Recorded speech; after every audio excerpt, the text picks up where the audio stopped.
ये छोटी सी कहानी सुने के बाद आप क्रोध करना छोड़ देंगे। भगवान शंकर ने पिपलाद से कहा, तुम उस दानी के पुत्र हो जिसके आगे देवता भी भीख मांगने को मजबूर हो गए थे।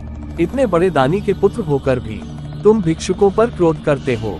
आप शिव जी के भक्त हो या अपने माँ से प्यार करते हो तो वीडियो को लाइक और चैनल को सब्सक्राइब जरूर करें। महर्षि दाधीची के पुत्र का नाम था पिपलाद। चूंकि वह सिर्फ पीपल का फल ही खाया करते थे, इसलिए उन्हें पिपलाद के नाम से पुकारा जाता था। अपने पिता की तरह पिपलाद भी बहुत तेजवान और तपस्वी था। जब पिपलाद को ये पता चला कि देवताओं को अस्थि दान देने के कारण उनके पिता की मृत्यु हो गई, तो उन्हें बहुत दुख हुआ।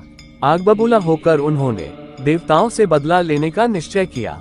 यही सोचकर वह शंकर भगवान को खुश करने के लिए उनकी तपस्या करने लगा। उनकी तपस्या से अंततः शंकर भगवान खुश हुए और पिपलाद से वरदान मांगने को कहा। पिपलाद ने भगवान से प्रार्थना की, हे आशुतोष, मुझे ऐसी शक्ति दो जिससे मैं देवताओं से अपने पिता की मृत्यु का बदला ले सकूं। भगवान शंकर तथास्तु कहकर अंतर्ध्यान हो गए। उनके अंतर्ध्यान होने के तुरंत बाद वहां एक काली कलूटी लाल लाल आंखों वाली राक्षसी प्रकट हुई। उसने पिपलाद से पूछा, स्वामी आज्ञा दीजिए, मुझे क्या करना है? पिपलाद ने गुस्से में कहा, सभी देवताओं को मार डालो। आदेश मिलते ही राक्षसी पिपलाद की तरफ झपट पड़ी। पिपलाद अचंभित हो चीख पड़ा, यह क्या कर रही हो? इस पर राक्षसी ने कहा, स्वामी अभी अभी आपने ही तो मुझे आदेश दिया है कि सभी देवताओं को मार डालो। मुझे तो सृष्टि के हर कण में किसी न किसी का वास नजर आता है।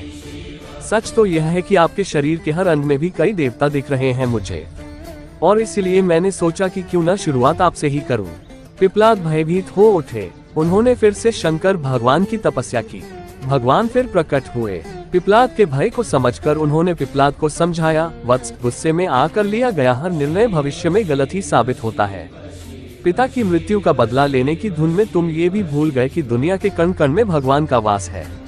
ये सुनते ही पिपलाद का क्रोध शांत हो गया और उन्होंने भगवान से क्षमा मांगी। इस तरह एक बार फिर देवत्व की रक्षा हुई।